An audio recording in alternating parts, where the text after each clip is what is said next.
देखो, यदि किसी भिन्न यदि किसी भिन्न के अंश में 4 वृद्धि की जाए, यदि किसी अंश के भिन्न में 4 वृद्धि की जाए तो भिन्न 2/3 की वृद्धि हो जाती है। उस भिन्न में क्या होती है? 2/3 की वृद्धि हो जाती है। तो भिन्न का हर क्या होगा? भिन्न का हर क्या होगा? ध्यान से समझो, एक भिन्न क्या होता है? हमेशा क्या होता है? अंश बटे हर होता है। भिन्न क्या होता है? अंश बटे हर।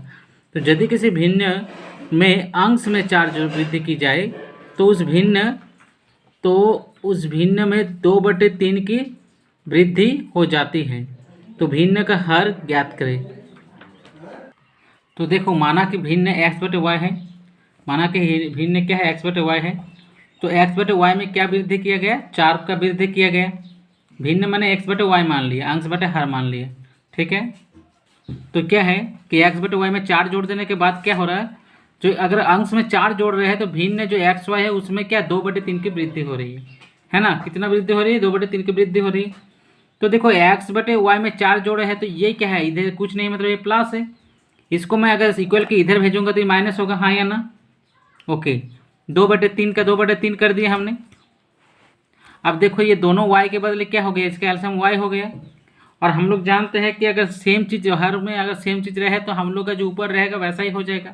तो x+4 का x+4 रहा और -x हो गया, है कि नहीं? ये प्लस है, कुछ नहीं, मतलब क्या है? प्लस है, ये माइनस है, प्लस माइनस कट गया, मतलब 0 हो गया। तो क्या बचा मेरे पास? 4/y बचा और 2/3 बचा। अब 4/y या 2/3 बचा तो एक सिंपल सी बात है कि हम लोग का क्या हो गया? देखो, सिंपल सी बात है कि जो ये y है, y किसके साथ गुना होगा? ये 2 के साथ। और ये 3 किसके साथ? 4 के साथ। तो 3 गुना हो गया 4 के साथ और y गुना हो गया 2 के साथ। अब y बराबर क्या होगा? ये 4 गुना 3/2 हो गया। 4 गुना 3/2 हो गया। 2 2 जा 4 और 4 3 जा 2 2 जा 4 और 2 3 जा 6 हो गया। ठीक है। तो इस तरह से हर मेरा क्या हो गया? 6 हो गया। समझ में आ गया? नेक्स्ट क्वेश्चन देखते हैं। देखो, क्वेश्चन दिया है किसी घन का पृष्ठ क्षेत्रफल 216 है, 216 मीटर स्क्वायर है। किसी घन का पृष्ठ क्षेत्रफल 216 मीटर स्क्वायर है तो उसका आयतन कितना होगा? उसका आयतन कितना होगा? तो सबसे पहले आपको पता होना चाहिए घन का पृष्ठ क्षेत्रफल क्या होता है और उसके बाद उसका आयतन प्राप्त कर लेंगे। तो देखो, घन क्या होता है? घन किस टाइप का होता है? घन इस टाइप का होता है जिसमें हर एक साइड उसका क्या होता है? समान होता है। ठीक है, जैसे लूडो का गुट्टी होता है उसी प्रकार का घन होता है। ठीक है। तो ये अगर ये एक साइड 6 मीटर है तो देखो कैसे हो रहा है। तो सबसे पहले हम लोग को दिया क्या गया है कि घन का पृष्ठीय क्षेत्रफल कितना है? 216 मीटर स्क्वायर है कि नहीं? अब क्या है? घन का पृष्ठीय क्षेत्रफल क्या फॉर्मूला होता है? 6a² = 216। अब देखो, हम लोग क्या करेंगे, अगर ये इसके साथ गुना है तो a² है, तो ये 6 क्या चले जाएगा? इधर चला जाएगा, तो 216/6 हो गया। तो ये 216 को अगर हम लोग देखो यहाँ से भाग करेंगे 6 से तो कितना आ गया? 36 कोसेंट आएगा, मतलब भागफल। तो काट दिए, 36 आ गया। इसी प्रकार a² = 36 मीटर स्क्वायर। तो हम लोग जानते हैं अगर स्क्वायर को उधर भेजते तो रूट हो जाता है। तो 36 मीटर स्क्वायर रूट में आ गया। तो ये क्या हो गया? 6 मीटर, और 6 मीटर का हम 36 मीटर स्क्वायर लिख सकते हैं कि नहीं? तो एक 6 मीटर हम लोग का क्या आ गया? बाहर आ गया। एक 6 मीटर हम लोग क्या आ गया? बाहर आ गया। समझ में आ गया? ये 6 मीटर बाहर आ गया। अब हम लोग को पूछा घन का आयतन। मैंने एक घन बनाया तो घन का आयतन क्या होता है? a³। तो हम लोग इसे यहाँ पे 6 मीटर क्यूब लिख सकते हैं। तो मैंने 6 क्यूब लिख दिया, 6 के पावर में 3 कर दिया। 6 गुना 6 गुना 6 तो 216 हो गया गुना करने पर। और देखो, ये 3 को मीटर है क्योंकि a क्यू है, 3 को मीटर तो मीटर क्यू हो गया। तो इस तरह से 216 मीटर क्यू हो गया। समझ में आ गया? तो देखो, ये एक हौज है। ये क्या? एक हौज है जिसका लंबाई कितना? 15 मीटर है। और क्या इसका चौड़ाई कितना है? 10 मीटर है। और इसका ऊंचाई कितना है? 8 मीटर है। ठीक है। अब इस हौज का मुझे सबसे पहले क्या करना होगा? अंदर से इसे रंगवाना होगा। देखो, इस हौज का बहुत सारा फार्मूला निकल सकता है। तो ये हौज का तुम आयतन प्राप्त कर सकते हो, जो इसका फार्मूला होता है L/B/H होता है। इस हौज का बहुत सारा, लेकिन इसको बोल रहा अंदर से रंगवाने के लिए मुझे कितना खर्च? अगर 2 रुपये, मुझे 1 मीटर स्क्वायर पे अगर मेरा 2 रुपये खर्चा होता है तो बोल रहा है इस अंदर के पूरे क्षेत्र को रंगवाने के लिए मुझे कितना खर्चा करना पड़ेगा?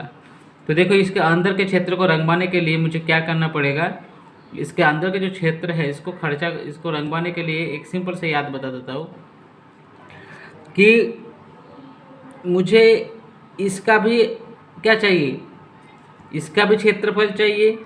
कितना क्षेत्रफल है, इसका भी क्षेत्रफल चाहिए, इसका भी क्षेत्रफल चाहिए, इसका भी चाहिए, इसका भी चाहिए, इसका भी चाहिए, है ना। अगर मैं अंदर से इस हौज को रंगवाना चाहता हूँ तो मुझे सबका क्षेत्रफल चाहिए, राइट, क्योंकि क्षेत्रफल में तो रंगवा सकता हूँ, राइट। तो चलो, तो हम लोग इसको देखते हैं। अब देखो क्वेश्चन जो है, क्वेश्चन है 44 नंबर, है ना, 44 नंबर क्वेश्चन। तो 44 नंबर क्वेश्चन में एक हौज 15 मीटर लंबा है, मैंने दिखाया, 10 मीटर चौड़ा है, 8 मीटर गहरा है। उसके अंदर की सतह को रंगवाने के लिए, अंदर के सतह को रंगवाने के लिए 2 रुपये वर्ग मीटर की दर से कितना खर्च होगा। तो देखो क्या है कि ये एक क्या है, आयत है, ठीक है, ये क्या है, एक आयत है। तो इस आयत में देखो क्या फॉर्मूला होता है, चारों दीवारों का क्षेत्रफल, मतलब ये वाला दीवार, ये वाला दीवार, ये वाला दीवार, ये वाला दीवार, ठीक है। तो देखो हौज में क्या होता है, ध्यान से समझना, हौज में क्या होता है, हौज में ऊपर वाला ऊपर वाला अगर ये रहेगा, मतलब भरा रहेगा, मतलब लॉक रहेगा, तो क्या पानी डाल पाएंगे हौज में। तो हौज के लिए एक सिंपल कॉन्सेप्ट होता है। तो मेरे को क्या करना है, मुझे ये चारों दीवारों का क्षेत्रफल निकालना है और नीचे वाला का सिर्फ क्षेत्रफल निकालना है। तब मेरा, अब मुझे तो इधर रंगना है, इधर रंगना है, उधर रंगना है, इधर रंगना, नीचे रंगना है, ऊपर तो नहीं रंगना है। तो एक मेरा क्या हो जाएगा, माइनस हो जाएगा, समझ में आवा तो, ठीक है, क्या हो जाएगा। तो चलो इसको कैसे करेंगे देखो। तो चारों दीवारों का क्षेत्रफल मैं लिखूँगा और नीचे वाला का क्षेत्रफल मैं लिखूँगा, ठीक है। तो हौज को अब देखो कैसे लिखते हैं।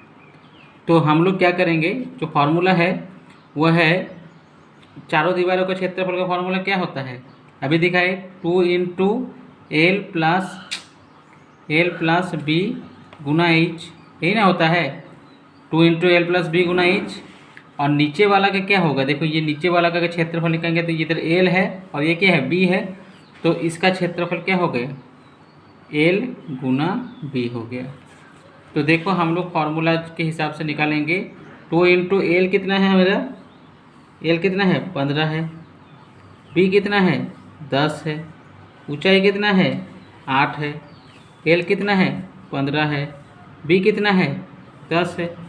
अब हम लोग करेंगे 2, ये 15 10 कितना हो गया 25, और ये कितना हो गया 8, और ये कितना हो गया, ये जोड़ है, ये हो गया 150। समझ में आया गया। ये 2 गुना 25 गुना 8 प्लस 150, थोड़ा ठीक नहीं दिख रहा है।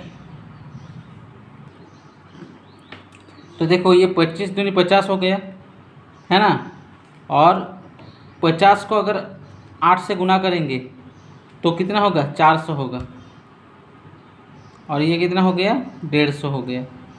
तो इस तरह से ये क्या हो गया 450 मीटर स्क्वायर, क्या हो गया 450 मीटर स्क्वायर, समझ में आ गया। तो देखो ये 450 अगर मीटर स्क्वायर हो गया,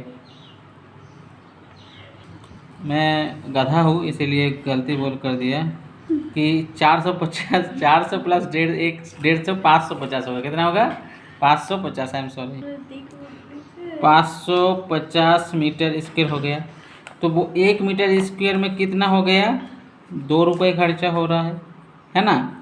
तो 550 मीटर स्क्वायर में कितना हो गया 2 गुना 550 रुपये, तो इसलिए क्या हो गया 0 का 0, 5 टू ज़ 10, 5 टू ज़ 10 और 1 11, तो कितना हो गया 1100 रुपये। तो ये हो गया 1100 रुपये, तो 1100 रुपये हो गया आंसर। यदि चार कुर्सियों का मूल्य 3 मेज़ों के बराबर हो तो एक मेज़ का मूल्य निकालो यदि एक कुर्सी का मूल्य 36 रुपये हो। बहुत ही आसान है, 4 कुर्सियों का मूल्य 3 मेज़ के बराबर है, 4 कुर्सी का मूल्य 3 मेज़ के बराबर है, तो एक मेज़ का मूल्य निकालो यदि एक कुर्सी का मूल्य 36 रुपये है। इसको किस तरह से निकालेंगे देख लेते हैं। तो देखो 4 कुर्सियों का मूल्य कितना है, 3 मेज़ों के मूल्य के बराबर है कि नहीं। तो मुझे सबसे पहले एक कुर्सी का मूल्य 36 रुपये दिया है, तो 4 कुर्सी का मूल्य मैं क्या करूँगा, 4 गुना 36 मतलब 144 रुपये हो गया, है कि नहीं।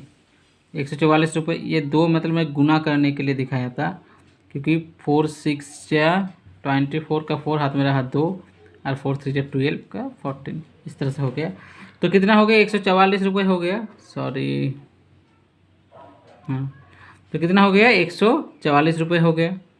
अब देखो 3 मेज़ों का मूल्य भी तब क्या है, क्योंकि हम लोग को पता है कि 4 कुर्सी का मूल्य और 3 मेज़ों का मूल्य इक्वल है, तो 3 मेज़ों का मूल्य भी तो 144 ही होगा ना।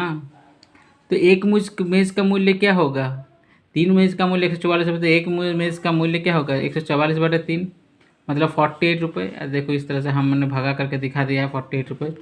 तो हो गया, एक मेज़ का मूल्य, यही तो पूछा था, एक मेज़ का मूल्य कितना है, तो 48 रुपीज़। कोई प्रॉब्लम।